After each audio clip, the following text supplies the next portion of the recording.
وبرکاتہ۔ الحمدللہ وکفا وسلام علی عبادہ الذین اصطفیٰ، اما بعد فاعوذ باللہ من الشیطان الرجیم، بسم اللہ الرحمن الرحیم۔ یا ایھا النبی قل لازواجک وبناتک ونساء المؤمنین یدنین علیہن من جلابیبہن۔ بے پردہ جو نظر آئے کل چند بیبیاں، بے پردہ جو نظر آئے کل چند بیبیاں، اکبر زمین میں غیرت قومی سے گر گیا۔ پوچھا جو ان سے آپ کا پردہ وہ کیا ہوا، پوچھا جو ان سے آپ کا پردہ وہ کیا ہوا، کہنے لگے کہ عقل پہ مردوں کی پڑ گیا۔ محترم حضرات، میں نے قرآن کریم کی آیت کا ایک ٹکڑا آپ حضرات کے سامنے پڑھا، جس کے اندر نبی اکرم صلی اللہ علیہ وسلم کو اس بات کی ہدایت کی گئی ہے کہ اے نبی، اپنی بیویاں اور اپنی بیٹیاں اور تمام مسلمانوں کی عورتوں کو اس بات کا حکم دیجیے کہ اپنے اوپر تھوڑی سی چادر لٹکا لے، یعنی کلام اللہ شریف کی اس آیت میں پردہ کا حکم نازل ہوا۔ قرآن پاک کی ایک دوسری آیت کا ٹکڑا ہے وَلْيَضْرِبْنَ بِخُمُورِهِنَّ عَلَىٰ جُوبِهِنَّ، کہ عورتیں اپنی وانیوں کو سینوں پر ڈال لیا کریں۔ اس آیت سے بھی پردہ کی جانب اشارہ ہے۔ مگر دوستو، جب مذہب اسلام کے روشن ستاروں سے کفر و الحاد ہوئے، ظلم و جہالت کے بادل چھنے، بے غیرتی اور بے حیائی کی تاریکیاں ختم ہوئے، قرآن پاک کے عدل و انصاف سے باطل کے لہراتے جھنڈے گر پڑے، مظلوموں اور بے قصوں مساوات اور برابری کا درجہ ملا، خاص طور پر ان عورتوں کو جو ظلم و ستم کی چنگی میں بچ رہی تھی۔ مصائب و آلام کے پہاڑ ان پر توڑے جا رہے تھے۔ اسلام نے ان کو ذلت و پستی کے غار سے نکال کر بلندی پر پہنچایا۔ ظہور اسلام سے لے کر صدیوں تک مسلمان عورتوں کی برائی کے گرد گائے جاتے رہے۔ اگر تاریخ کے اوراق کھولے جائے تو غیر مسلم پر مسلمان عورتوں کی فضیلت اور برتری دکھائی دے گی، لیکن دیکھتے ہی دیکھتے پوری دنیا میں شیطانی ڈنکے بجنے لگے۔ مسلمان عورتوں کو مکاری و عیاری کے پھندے میں پھنسانے کے ارادے ہونے لگے۔ مسلمان عورت کو اس کے گھر کی چار دیواری سے نکال کر شرع عام پر بدنام و رسوا کرنے کی انتھک کوشش کی گئی۔ اسے سنگین محفل بنا کر درندہ صفت انسانوں کے حوالے کیا گیا۔ پردہ کے مخالفت میں لاکھوں صفحات سیاہ کر دیے گئے۔ ان کی صرف ایک ہی صدا تھی کہ پردہ کے قریبان کو چاک اور ریزہ ریزہ کیا جائے اور عورت کو بے لغاب اور بے حیا چھوڑ دیا جائے۔ چنانچہ خواہشات ان پٹھوؤں کے آرزویں پوری ہوئی اور انہوں نے آہستہ آہستہ مسلم خواتین کو بہکا لیا، اور مسلم عورتوں نے بھی پردہ جیسی عظیم نعمت کو پیٹھ پیچھے ڈال کر مردوں کے ساتھ کاندھے سے کاندھا ملا کر چلنا شروع کر دیا۔ پھر نہ پوچھئے کہ اسلامی معاشرہ کن کن خرابیوں سے دوچار ہوا، کتنی مصیبتوں اور آفتوں کا سامنا ہوا۔ بدکاری و زناکاری عام ہوتی چلی گئی، مکانہ اور دکانہ، بیابانہ اور بستیوں میں برائیاں ہی برائیاں نظر آنے لگے۔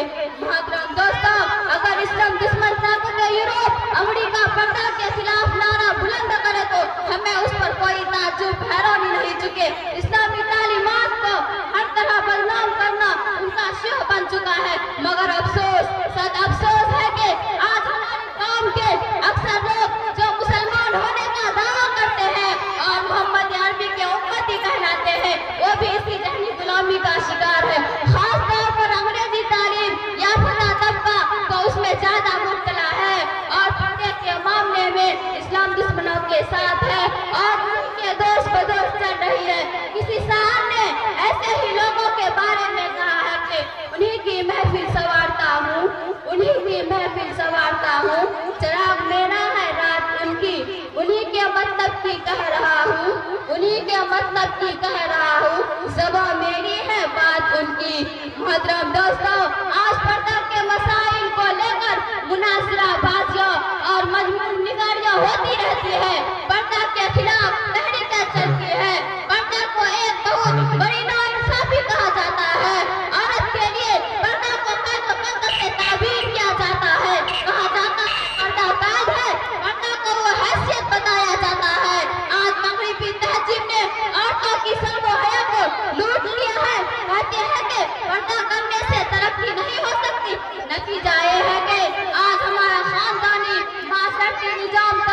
चुका है, इखलाक व दादात और सख्तिया का सनाता निकल चुका है।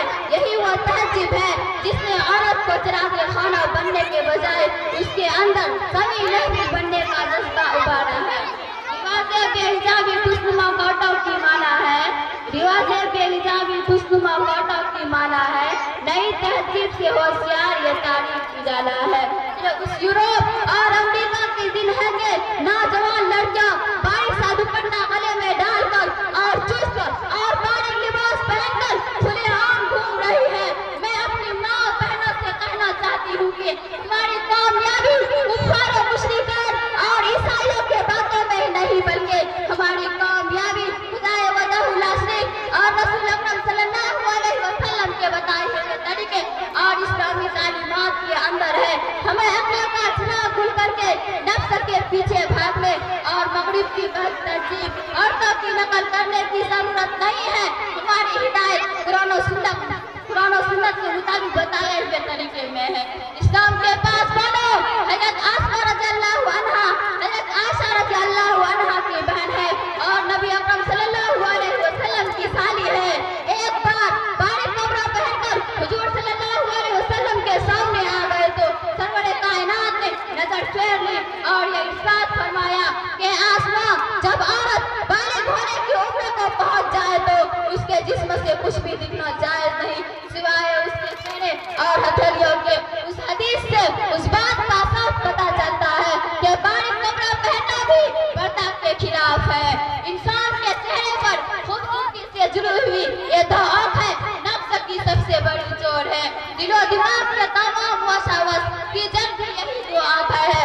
दिली जज्बात और कल्बी एहसासात की तर्जमान इसको मोहब्बत के तमाम अहद व पैमान बांधने की जिम्मेदार यही दो आंखें है। फितना फिसाद की इब्तिदा आम तौर पर इन्हीं से होती है। इसलिए रब्बे जुल जलाल ने न सिर्फ औरतों के बल्कि मर्दों को भी निगाह से रखने का हुक्म दिया है, जैसा कि कलाम पाक में आया है, कुल लिल मुमिनीना यग़ुज़्ज़ू मिन अब्सारिहिम व कुल लिल मुमिनाति यग़ुज़्ज़ना मिन अब्सारिहिन। एक बार का किस्सा है कि हज़रत उम्मे सलमा रज़ियल्लाहु अन्हा और मैमुना रज़ियल्लाहु अन्हा सरवरे कायनात मोहम्मद सल्लल्लाहु अलैहि वसल्लम के पास बैठी हुई थे कि अब्दुल्ला इब्न मक्तूम जो एक नाबिना साहिबा थी तशरीफ लाए। आपने फरमाया उनसे पर्दा करो। तो उम्मे सलमा रज़ियल्लाहु अन्हा ने अर्ज़ किया, क्या वो नाबिना नहीं है का? ना वो हमको देख सकते हैं और ना ही पहचान सकते हैं। तो आप सल्लल्लाहु अलैहि वसल्लम फरमाते हैं, क्या तुम दोनों भी नाबिना हो क्या? तुम उन्हें देखते नहीं हो क्या? मोहतरम दोस्तों, आज हमारी माँ और बहनों को चाहिए कि पर्दा के गिरबानों में झांक कर देखें। पर्दा के हुक्म पर अमल न करके अल्लाह और उसके रसूल को राजी कर रही है या अपनी आखिरत को खराब और इस्लामी तालीमात को पामाल कर रही है। फक्र मौजूदात मोहम्मद सल्लल्लाहु अलैहि वसल्लम की अज़वाज मुतहहरात क़यामत तक आने वाले मुसलमानों की माएँ हैं। उनको भी पर्दा का हुक्म था, उनसे पर्दा को खत्म नहीं किया गया तो आज हमारे लिए इस बात का कैसे गुंजाइश हो सकती है कि बेपर्दा गली कोचों में घूमती फिरे बेलगाम घोड़ी की तरह जहाँ चाहे जाए।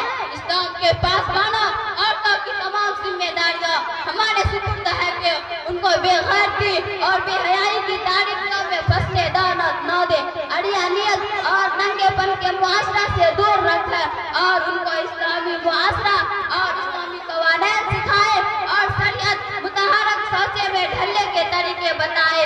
अगर आज हमने उनको गुनाह से बुराइयों के दलदल में फंसने दिया तो कल हम क़यामत में खुदाई गिरफ्त से बच नहीं सकेंगे। खुदाई वजहू नासरिक से दुआ कीजिए कि वो हमें इस्लामी अहकाम और इस्लामी तालीमात पर चलने की तौफीक अता फरमाए और हमारे मुआशरा को इस्लामी मुआशरा बना दे। आमीन सुम्मा आमीन व आखिरु दावाना अल्हम्दुलिल्लाहि रब्बिल आलमीन। माशाअल्लाह, बहुत अच्छा, बहुत खूब। इनकी शानदार तकरीर को सुनकर